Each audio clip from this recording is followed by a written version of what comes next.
This is the Investor Connect podcast program. I'm Hall T. Martin. I'm the host of this show in which we interview angel investors, venture capital, family offices, private equity, and many other investors for early stage and growth companies. I hope you enjoy this episode.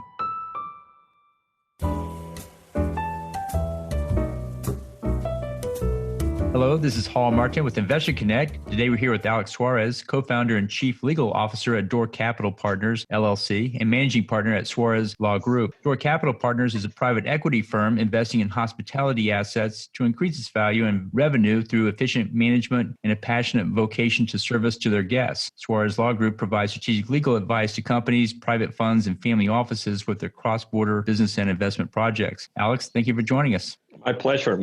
Thank you for having me. So what was your background before you started investing in early stage companies? Well, I grew up in Mexico and I went to college in Mexico. Then I went to law school. When I graduated from law school, I started working for a big international law firm, Baker & McKenzie. I think at that time they were the largest law firm in the world. So I was doing a lot of cross-border work between Mexico and the US. And a few years later, I came to Texas to get a law degree here in Texas as well. So I'm licensed in both countries. I spent many years studying law. And then when I graduated here at UT Law, I got a job at a large law firm based in Minneapolis. I have never seen snow before moving to Minnesota. Had a great experience with this law firm. And I was doing a lot of international work with them. I was traveling a lot all over Latin America, helping companies closing deals in Latin America. I spent too much time at hotels. I fell in love with the hotel industry. And 3 years ago, with two good friends of mine and now my partners, we started Door Capital with the idea of investing in hotels, raising funds, raising capital to invest in hotels. And a year ago, just a year ago, January of last year, we started Door Capital Partners, and we are in the process of raising money, finalizing our first round to start buying hotels. So what excites you right now? Well, I think that the opportunity this crisis is presenting to everybody. I moved from the original feeling of disbelief and sadness when this crisis started. I think that I have moved to a point that now I find exciting to see how people, companies, and governments are adapting to this new reality. It's really exciting. This is triggering a lot of creativity and ingenuity. Believe it or not, I find excitement in the crisis that we're experiencing. You see a lot of opportunities here and deal with a lot of investors. What's your advice for people investing in the startups in the hospitality sector? I think that the main piece of advice hasn't changed, and it is that you have to really like hospitality. Hospitality is about serving guests and making people have a good stay when they are away from home. So there has to be a vocation for service. I've seen people investing in hospitality, just looking at the numbers, but not so focused on the soul of the industry, and they end up leaving pretty soon, sometime with results. But the most successful people in the industry are people that are focused on serving guests. That's one piece of advice, but also during this crisis, again, to keep the eyes open for opportunities. There are lots of opportunities. I think that in the crisis, the capital changes hands. If you keep your eyes open and if you are close to the right people, you will be able to jump into one of those opportunities and be part of that shifting of the capital that occurs in crises like this one. And then on the other side of that coin, what's your advice for people running companies in the hospitality sector? What do you tell them to do before they go out to raise funding? The hotel industry is in a great degree in surviving mode. Hotels are struggling and are restructuring to be able to deal with this crisis. That has opened opportunity to fresh capital, and that's where we play a role. People in the industry and the hotel owners have to make those changes to stay alive and to be able to be attractive to investors and get some extra capital to sort out this crisis.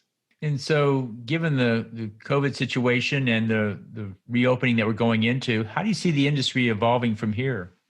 It will get smaller. I think that unfortunately, many hotels will not be able to continue in business. Example that we discussed at Door Capital when the crisis started is that we knew that we were going to start buying hotels soon. So we had to be very careful. This is like walking on stones on a river, and you know that some of those stones will sink. So you have to be very careful where you step. It's like that. So we are being very, very careful on what properties we pick. There are a lot of opportunities coming up. There were a lot of opportunities coming up in 2020. We think that we will see even more in 2021. We have to be very careful. The numbers that we are looking at right now are 2019 numbers, which look good, but we don't know when the travelers will go back on the road. So we're trying to figure out the future. I mean, it's not easy. Right. So, what do you think the biggest change we'll see coming up in 2021 for hotels?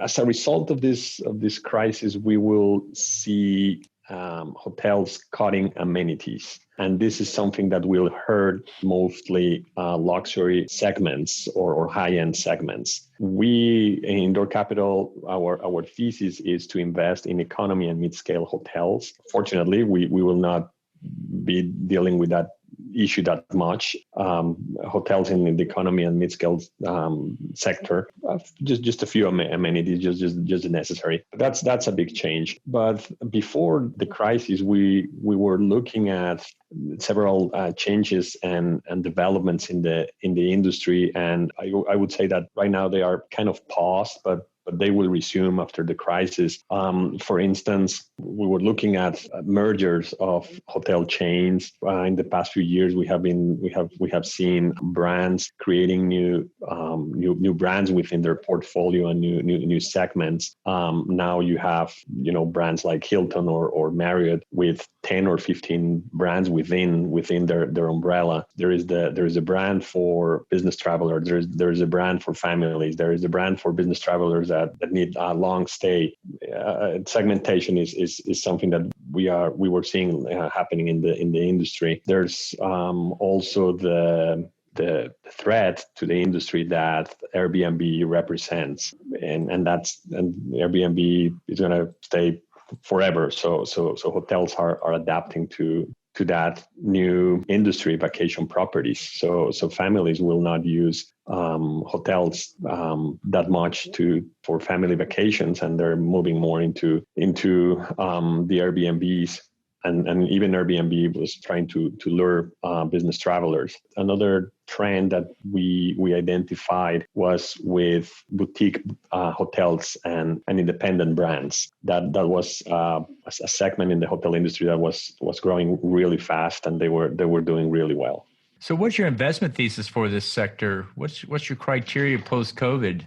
We will stay focused on our original thesis because COVID came to prove our thesis. We are focused, as I said, on economy and mid-scale hotels in areas that have demand drivers, proven demand drivers like universities, government, and other demand drivers. And that's our thesis, and we will stick to it. The hotels that we are buying are in that, within those characteristics, and we are not going to change that. I think as I said, that the crisis just made us confirm that our thesis was the right one. We see that luxury hotels, for instance, are really struggling. Some of them are still closed. So that proves that our thesis was right. What are the challenges in this space for the startup that goes into hospitality? Clearly, it's a different market now, but it seems like there's lots of opportunity. I think the challenges are to make the investors feel confident that people will travel again. So when we talk to our investors, one of the comments that we hear is hey, when is people going to travel again? If we're buying a hotel, what is the minimal occupancy that we need to have to survive for the next 1 or 2 years? What if it goes beyond that? So that's a challenge, to be able to give them the confidence that people will travel again, that we are picking the right properties. For those properties that we're looking at, things should go back to normal pretty soon. And another challenge is to find the properties, as I said a moment ago, the right properties, the properties that will thrive. This year, for instance, we analyze maybe over 50 properties, and we pick one for an acquisition. So there's a lot in the market, and the challenge is to find the right ones. Okay. So I guess the challenge for the investor is combing through and finding just the right one. What were some of the criteria you were looking for that right one? We need to see those demand generators in the area. We focus a lot on the area. For instance, we have seen properties coming into the market in Houston, right within the characteristics that we want. But when we analyze the businesses are surrounding the hotel, we see that they are heavily affected. That's something that makes us walk away from those properties. Right now we are analyzing, for instance, properties on border towns. There's a lot of traffic on border towns. Right now, the borders are only open for products, but not for people. So the occupancies are going low in those cities, but we are confident that the borders will open as soon as it is safe to do that, and the flow of people through the border will be the right generators that we're looking at.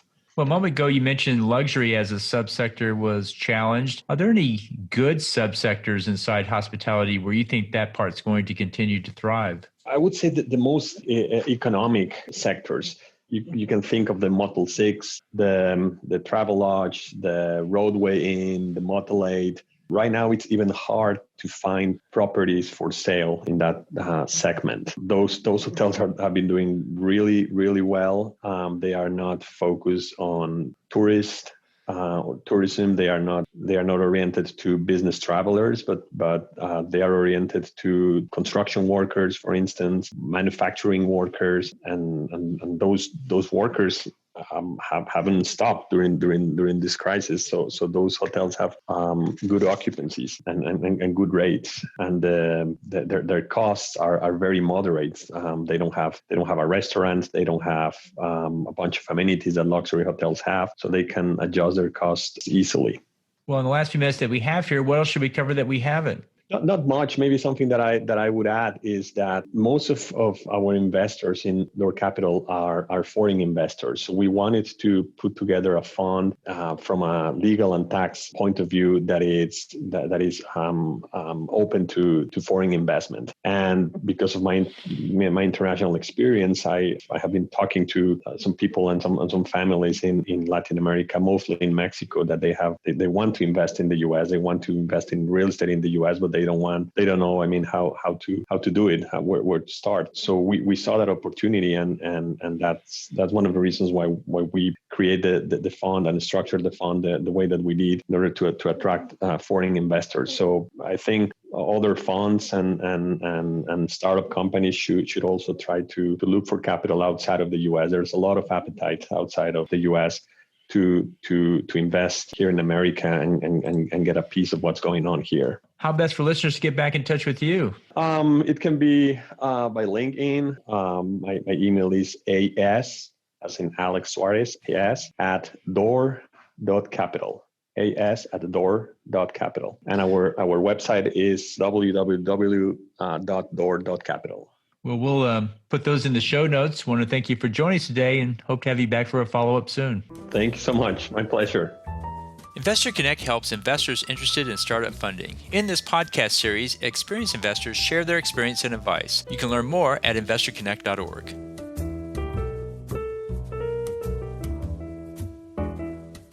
Paul T. Martin is the director of Investor Connect, which is a 501c3 nonprofit dedicated to the education of investors for early stage funding. All opinions expressed by Hall and podcast guests are solely their own opinions and do not reflect the opinion of Investor Connect. This podcast is for informational purposes only and should not be relied upon as a basis for investment decisions.